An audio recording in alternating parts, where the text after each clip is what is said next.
Bom dia, boa tarde ou boa noite. Mais uma vez estamos aqui no estudo da série psicológica de Joana de Ângeles, o segundo livro da série, O Homem Integral.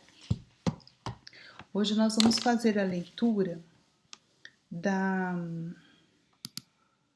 do segundo capítulo. Eu vou projetar para vocês. Só um minuto, devia ter deixado, né? Tá aqui. No segundo capítulo desse livro, estamos na segunda parte desse segundo capítulo. O segundo capítulo é Estranhos Rumos, Seguros Roteiros. Já falamos sobre os homens, a aparência, e agora adentramos num outro assunto, a fobia social, ou seja, o isolamento, o medo neurótico. Então, a fobia aqui como um distúrbio mental que a pessoa patologicamente evita o convívio social. Então, a fobia social é um distúrbio de saúde mental, isso é importante a gente dizer. Ela vai muito além do que uma simples timidez, porque muitas vezes nós podemos confundir as coisas, pelo menos a princípio. Mas tem muita diferença entre a fobia social e a timidez. A timidez é um traço de caráter de uma pessoa introspectiva. Já a pessoa que tem fobia social, ela literalmente transparece em sinais, em efeitos até físicos. Como Joana nos disse na semana passada, né? Ela fala de que produz taquicardia, sudorese, tremores, assim como na síndrome do pânico, por exemplo, né? Que a pessoa entra em pânico e tem efeitos, sintomas físicos. A fobia social, isso também acontece. Acredita-se, a pessoa que tem essa síndrome, esse distúrbio, ela acredita que ela está o tempo todo sendo avaliada, julgada e apontada pelas pessoas. Por isso que ela foge da convivência social, porque ela se sente julgada.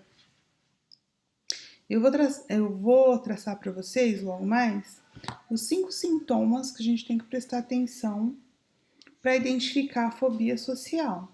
Por quê? Porque identificada a questão da fobia social, é preciso procurar uma ajuda.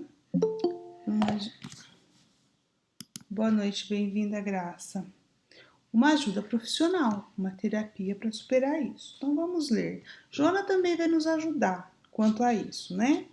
Mas é importante a gente saber que é preciso de tratamento. Então vamos ler com a mentora. A fobia social impede uma leitura em voz alta, uma assinatura diante de alguém que acompanhe o gesto, segurar um talher para uma refeição, pegar um vaso com líquido sem o entornar. O paciente, tá vendo aqui, já tá dentro da patologia, né? Por isso já tá até chamando de paciente. O paciente, nesses casos, tem a impressão de que está sob severa observação e análise dos outros, passando a detestar as presenças estranhas até os familiares e amigos mais íntimos. Então, aqui tá vendo como tá no âmbito de uma doença?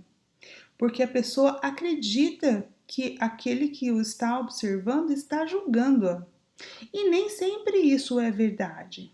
Mas o que causa isso? É uma pergunta, né, que a gente pode se fazer. Por que que a pessoa pensa assim? Na verdade, tem essa crença. Pode ser causada por várias situações. Pode ser um trauma vivenciado, uma situação assim, uma coisa que está muito falada hoje em dia nas escolas é, por exemplo, a questão do bullying. A questão do bullying, dependendo da gravidade que atinge a mente da pessoa, você pode carregar essa questão da autoestima para a vida inteira e isso provocar uma fobia social. A questão de, na infância, você ter pessoas que são responsáveis por você, pais, avós, tios, né, pessoas assim, que te repreendem e te analisam o tempo todo. Isso pode também gerar esse tipo de distúrbio, né? Então é isso, é um distúrbio mental. Então, Joana, o que está dizendo, ela dá pra gente algumas situações em que a pessoa não dá conta de fazer, como segurar um talher só porque ela está fazendo uma refeição diante de uma pessoa, por exemplo, estranha. Ela sente que ela está sendo julgada, o modo que ela está segurando, o que ela está fazendo. Então ela entra em pânico e não consegue. Bom, basicamente isso. Isso aqui não tem muita profundidade para explicar, porque ela só está dando o exemplo. Em algumas circunstâncias, quando o processo se encontra em instalação, a concentração e o esforço para superar o impedimento auxiliam-no. Vou parar aqui. Então, o que acontece? Como toda doença, como todo distúrbio, o início é sutil. Então, o que vai acontecer? Quando ainda a fobia social está se instalando, o início do processo, a pessoa ainda consegue ter uma vivência social. Por quê? Porque ela sente me fugiu a palavra. Ela sente o desconforto, vamos chamar assim, o desconforto de estar ali, de fazer aquela ação diante de pessoas. Porém, ela consegue se concentrar na atividade e fazer a atividade, então ela ainda consegue fazer. Quando o processo já está instalado, ela não consegue nem fazer. Eu vou dar um exemplo. Tem algumas crianças na escola que elas não conseguem fazer apresentação para os colegas. Para elas simplesmente é muito difícil, ela não consegue.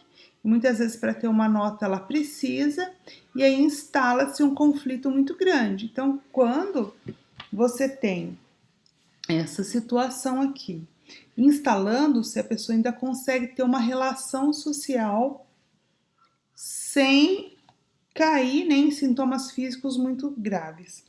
Mas olha o que Joana vai dizer. Facultando-lhe somente relaxar-se e adquirir naturalidade. Então, como é que ele dribla isso? Concentração mental, relaxa e consegue fazer atividade. Após constatar que ninguém o observa, perdendo assim o prazer do diálogo em face da tensão gerada pelo problema. Só que o que acontece? Ela consegue executar a ação, vamos supor, apresentar alguma coisa, fazer uma leitura em público. Como é que ela faz? Ela se concentra, relaxa e vê que ninguém está observando, então ela consegue fazer. Só que ela não vai estar aberta ao diálogo, tá vendo? Olha, perde o prazer do diálogo. Por quê? Porque a situação foi tão tensa que ela não age com naturalidade naquela situação. E ela vai fazer o quê? Evitar novas situações como aquelas. E isso pode prejudicar demais a vida das pessoas. A tendência natural do portador de fobia social é fugir, ocultando-se, malbaratando o dom da existência, vitimado pela ansiedade e pelo medo. Características da fobia social: ansiedade e medo de muita coisa, e medo de estar na presença de alguém. Então, o que acontece? Agora ela já vai ligando. Qual é o problema da fobia social? O problema da fobia social é que o homem é um ser social, não é isso? É um animal social. E se o homem é um animal social, como é que nós aprendemos? Nós aprendemos na interação, nós aprendemos na experiência. E se eu me isolo, eu vou deixar de ter experiências. É isso que ela está dizendo aqui, ó. Malbaratando o dom da existência. Você perde uma encarnação porque você não deu conta de conviver com aquelas pessoas que você deveria conviver para parar arestas, porque é para isso que a gente reencarna, parar arestas. 5 sintomas de fobia social, para a gente prestar atenção. para nós mesmos e para os outros, mas principalmente para nós. Às vezes a gente não tem todos, né? Porque pode não ser uma fobia social aguda, mas pode ser que a gente tenha alguns. Vamos lá? Primeiro sintoma, ansiedade extrema. Então já sofre por antecipação. Então se tem que apresentar algo, já sofre 2 dias antes, até mais. Ansiedade extrema. 2, medo de falar em público. Por quê? Porque se eu falo, eu estou me expondo e eu posso ser julgado, eu acho que eu estou sendo julgado por aquilo que eu vou falar. E eu não quero ser julgado. Então, eu tenho medo de falar. Terceiro, pouco ou nenhum contato visual. A gente vê isso na apresentação de trabalho, sabe? A pessoa fala olhando por nada. E eu me lembro, depois a gente vai desenvolvendo isso, eu me lembro no início lá, quando a gente, né, é treinado para apresentar trabalhos e tudo, uma das técnicas é realmente não olhar para ninguém. Você, nossa, como é que a gente faz, né, que a gente vai ficar muito nervoso? Então, uma das técnicas que os professores ensinavam era olhar para um ponto no infinito. E a gente fazia isso. Mas hoje, depois de traquejo, hoje não. A gente sabe que a gente tem que olhar e eu faço isso olho a olho, né, no presencial. Você vai virando a cabeça e vai olhando para as pessoas e interagindo visualmente com elas, porque a gente sabe que assim a nossa fala é mais atrativa, é mais sincera, a pessoa presta atenção. Mas no caso da pessoa que tem essa tendência à fobia social, o que ela vai fazer? Ela vai evitar o contato visual. Por quê? Porque se a pessoa está olhando para ela, ela mantém contato visual, aí que ela se sente nua, vamos pensar assim, psiquicamente, como se a pessoa estivesse escaneando aquilo que ela está pensando. Então, como ela tem essa questão do julgamento do outro, ela não faz contato visual para conseguir fazer a tarefa. Então, evitar o contato visual é uma característica de tendência à fobia social. Quarto indício, a pessoa evita ambientes com muitas pessoas. Essa que eu identifiquei em mim. Aqui, né, para quem vai estar assistindo a nossa gravação, nós estamos na cidade de Alfenas, aqui a gente tem uma feira livre. E a feira livre de domingo é a maior feira, né? O maior, tem outras, mas a de domingo é a maior. Eu não vou à feira, gente. Assim, só às vezes meus meninos querem ir, querem tomar garapa, assim, só se for muito extremo, eles pedirem muito, porque é difícil para mim, porque eu não gosto, não consigo ficar bem no meio daquele monte de gente. Eu me sinto assim, abafada, sabe? Então eu me identifiquei nessa aqui, sabe? Evitar ambientes com muitas pessoas, eu evito isso, principalmente se foram pessoas estranhas. Agora, eu não sei se isso tem a ver com fobia social, eu acho que não, depois a gente discute isso de vocês, eu acho que não. Eu acho que tem a ver com energia, no meu caso, sabe? Que eu devo sentir as energias e não fico legal. Mas eu tenho essa característica, eu evito lugares com muitas pessoas, principalmente se forem pessoas diferentes, pessoas estranhas. E 5, o último ponto. Último traço, né? Característica. Acredita, a pessoa, né? Acredita que não consegue fazer nada. Olha a autoestima aqui. Então, por que ela tem medo de ser julgada? Porque ela acha que ela não tá fazendo nada bem. Então, a pessoa vai perceber e vai julgar e ela não quer esse julgamento. Então, essas são as características que a gente tem que ficar atento para caracterizar a fobia social. Daí a Joana continua. O homem é o único animal ético existente. Então aqui ela já vai comentar, ela falou, caracterizou a fobia social, diz que é um processo, ou seja, ela começa devagar, ela começa mais amena e vai se intensificando ao longo do tempo, se a gente não percebe, não procura ajuda. Mas ela vai ter um efeito na vida da pessoa, porque ela é um distúrbio, então ela vai prejudicar a vida dessa pessoa. E mais que isso, a vida é essa existência e muito mais, não só a vida social, mas ela vai prejudicar o desenvolvimento, a evolução desse espírito que se propôs a uma encarnação com algum objetivo, cada um de nós tem um, e por conta desse distúrbio, do desenvolvimento desse distúrbio, ele pode não cumprir as metas que ele estabeleceu. E, portanto, não tem outra palavra, né? Perde a encarnação nesse sentido.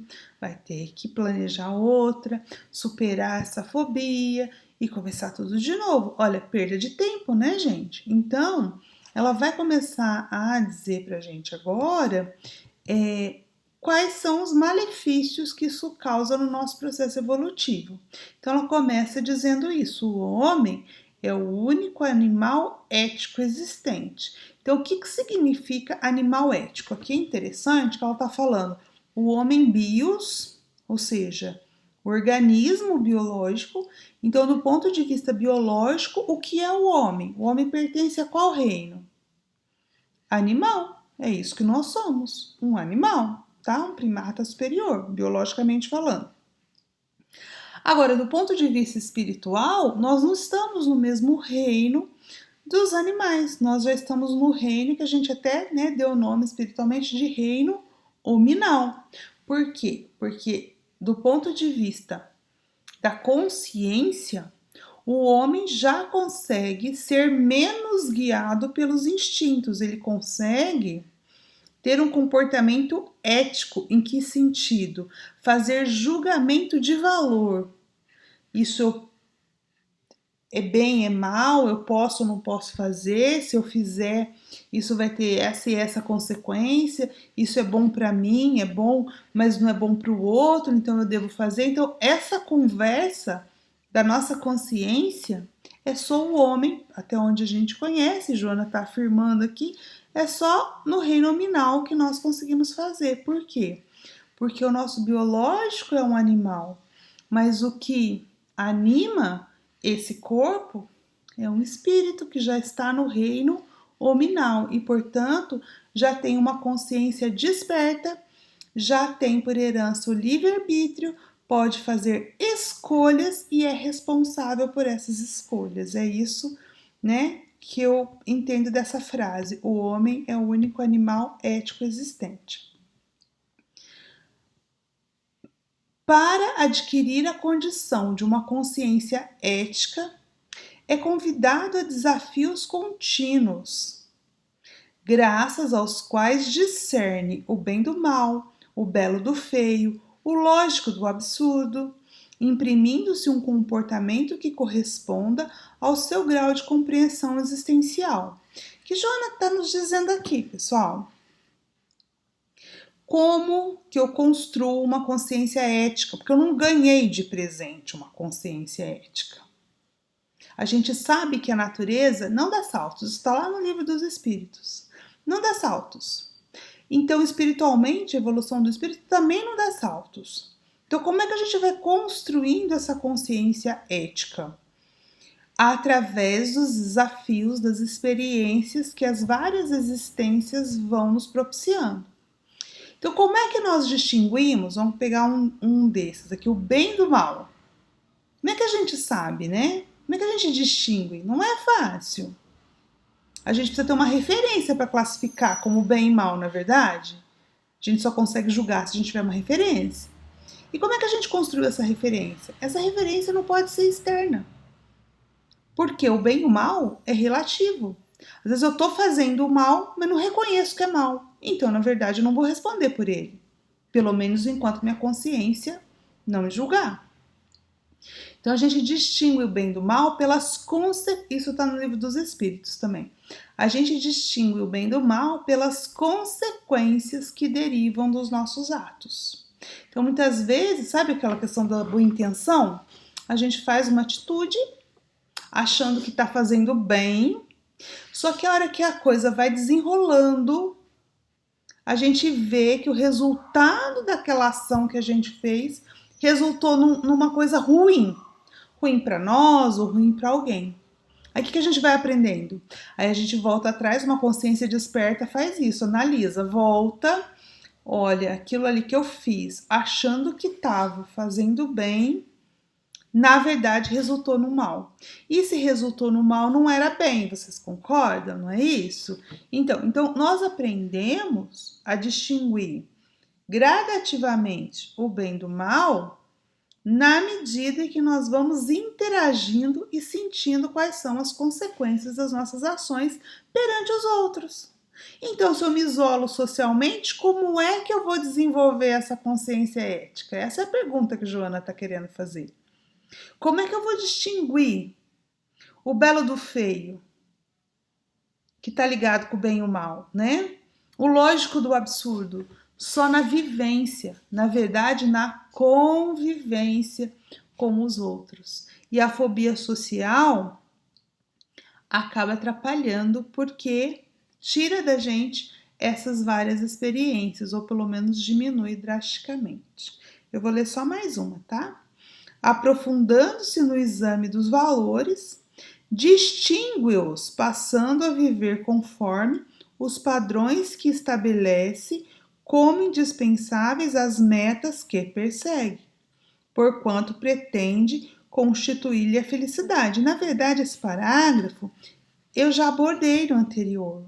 Ela está dizendo assim, né? É na convivência social que nós vamos aprofundando esses valores, os nossos valores, criando os nossos valores e distinguindo padrões que nós queremos para nós. E qual é a nossa grande busca? Nossa grande busca é a felicidade. E como é que eu vou conseguir a felicidade? Entendendo qual é o caminho. E como é que eu vou saber o caminho se não tem mapa traçado? É só vivendo. Então, muitas vezes a gente pega atalhos, igual o Chapeuzinho Vermelho. Vocês lembram da história do Chapeuzinho Vermelho? A gente pega atalhos e vê que aquele atalho parecia bom, mas na verdade não era. Eu podia ter trabalhado um pouco mais, tendo um esforço um pouco mais, ter um caminho mais longo, mas ter um resultado correto. Então é só na vivência, no meio social, na vida de relação, em que nós vamos conseguir esse tipo de discernimento. Acho que aqui a palavra é essa, discernimento. E esse discernimento vai nos ajudar a ser guiado na vida por valores próprios que vão nos caminhar para a consciência tranquila e, consequentemente, para a felicidade. Bom, por hoje que eu planejei era isso.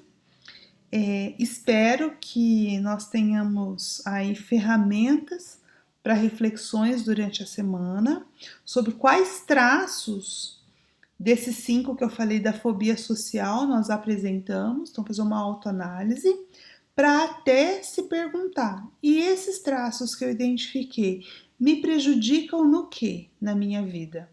Para que a gente possa então trabalhar esses traços com mais calma e confiança, porque pedi e obtereis. Então, se a gente conseguir identificar, com certeza, nós receberemos ajuda para superar os nossos desafios, o desafio de cada um. Boa semana a todos!